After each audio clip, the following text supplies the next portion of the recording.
ever inherit something with other family members. Oh, yeah. Sounds fun, right? Yeah. It's like that lakeside cabin you always vacationed at. Now imagine you're sharing that inheritance, not just the good memories, but the actual ownership with, say, your siblings. Right. Suddenly those family vacations feel a little different. What if you're dreaming of selling for a big payout, but your sibling is picturing a writer's retreat? Awkward. Today we're diving into, well, your stack of legal stuff, excerpts, notes, the whole shebang, about what happens when co-owners of a property don't see eye to eye.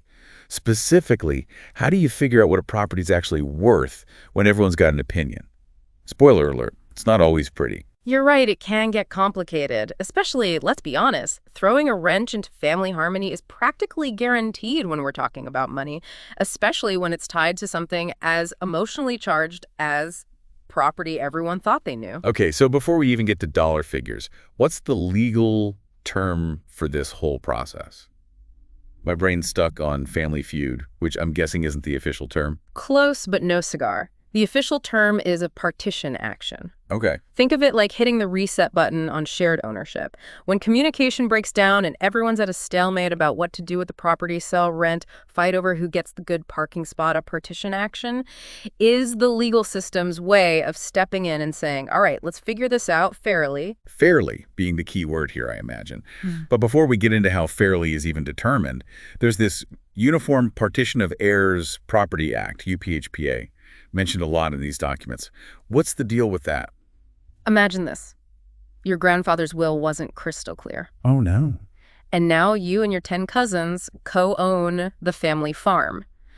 The UPHPA is like a guardian angel for situations like this, especially when it comes to inherited property. Okay. It helps protect everyone's interests and prevents one person, say a cousin with dollar signs in their eyes, from forcing a sale to a developer against everyone else's wishes. So it levels the playing field, making sure no one gets steamrolled just because they don't have the loudest voice or the sneakiest lawyer. Exactly. Everyone gets a say, which is crucial because, as we all know, family dynamics can get that interesting.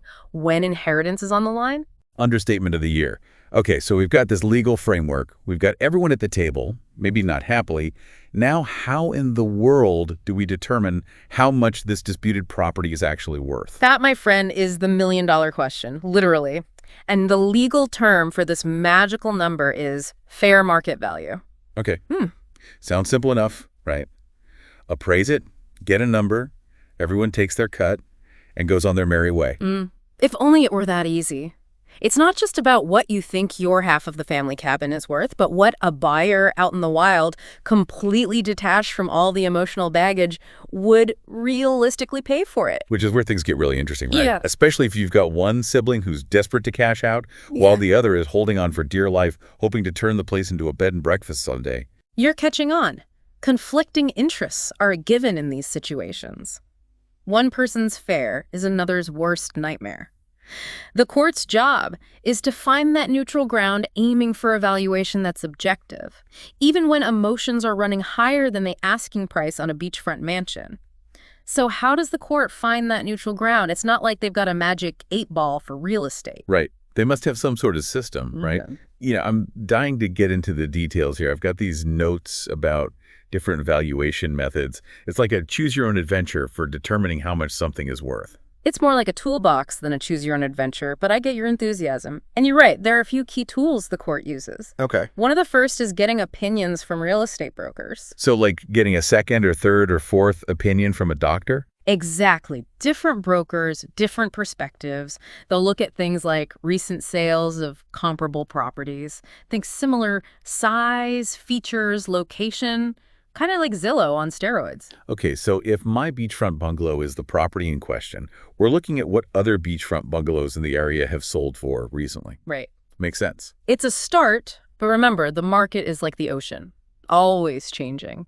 Or brokers also factor in whether it's a buyer's market or a seller's market. Right. If buyers are lining up with bags of cash, your property is obviously worth more than if it's a ghost town out there. And how do they factor in those unique features we talked about? Like, if my bungalow has that outdoor shower that everyone secretly wants. That's where the opinion part of broker's opinion comes in. They use their expertise and knowledge of the market to adjust the value based on those unique features. I'm sensing a but coming, because if two siblings bring in two different brokers, won't we end up right back where we started at a stalemate? You're one step ahead. Relying solely on brokers' opinions is like playing real estate roulette. Brokers, while knowledgeable, are ultimately trying to secure a listing. Right. So there's inherent potential for bias. Okay. So if brokers are the wild cards, who are we calling in to be the referees in this valuation game? Enter licensed appraisers. They are the objective observers in the world of real estate. Okay, so walk me through this. What makes licensed appraisers the ultimate authority? Appraisers are trained professionals, licensed by the state, whose entire job is to provide objective and impartial valuations. Imagine them showing up with a magnifying glass and a calculator. They'll look at everything, from square footage to the age of the roof. And yes, even that outdoor shower. It's like they're writing a biography of the house. They're taking all the details into account, not just the curb appeal. Precisely. Their job is to cut through the emotional clutter and assess the property with a neutral eye, relying on data and their expertise. So if a broker is like that friend who tells you your baby is the cutest, an appraiser is like that brutally honest friend who tells you need a new haircut. Exactly. They're looking at the hard facts, not letting emotions cloud their judgment. But even with their objective approach, things can get really interesting because, as you know, every property has its quirks. Right. Yeah. And I'm guessing those quirks can make a huge difference when it comes to determining fair market value. You got it.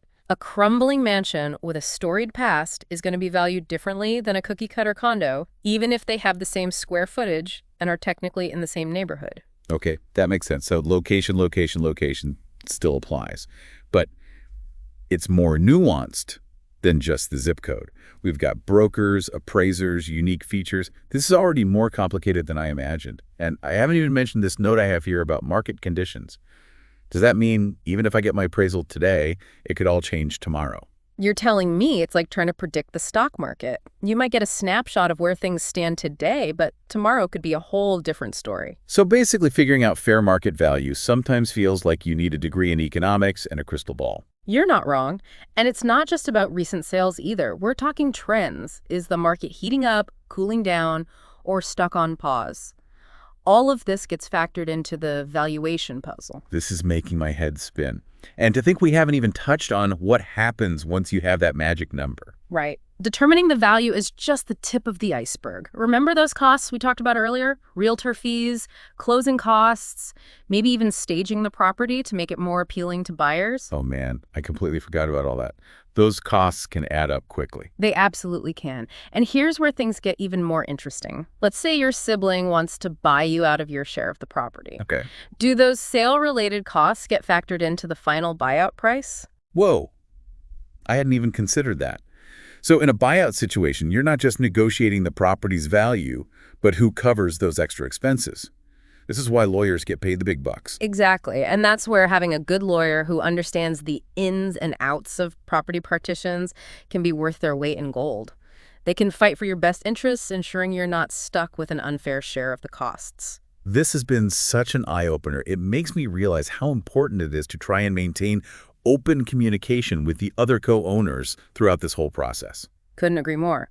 While the legal system is there as a safety net, it's always better to try and find a resolution that works for everyone involved without dragging things out in court. Easier said than done when emotions are running high. But wise words, nonetheless. So we've covered a lot of ground here, from the emotional roller coaster of property disputes to the nitty-gritty of valuations and the potential for hidden costs. What does this really mean for our listener and anyone else who might be wading through this world of shared ownership? The biggest takeaway here is understanding that fair market value is a lot more nuanced than it sounds. Right. It's not just a number you pull out of a hat. It's influenced by market conditions, those unique property features, and even the expertise of the professionals involved. And while we focused on the ins and outs of legal processes, I think you've highlighted something really important. There's always room for negotiation and finding common ground. Precisely. Mediation, for example, can be a valuable tool in these situations. A skilled mediator can help everyone communicate more effectively, explore different solutions, and hopefully save a lot of time, money, and heartache in the process. It's like finding that win-win in a situation where it seems like everyone's set up to lose. So before we wrap up this deep dive, any final words of wisdom for our listener as they navigate this complex world of property ownership? Don't be afraid to ask questions. seek expert advice, and above all, prioritize open and honest communication with the other co-owners. Knowledge is power, especially when it comes to something as important as property. Couldn't have said it better myself. On that note, we'll wrap up this deep dive. Until next time, stay curious and maybe think twice before co-owning property with your family. Call now, 714-442-9741. Thank you.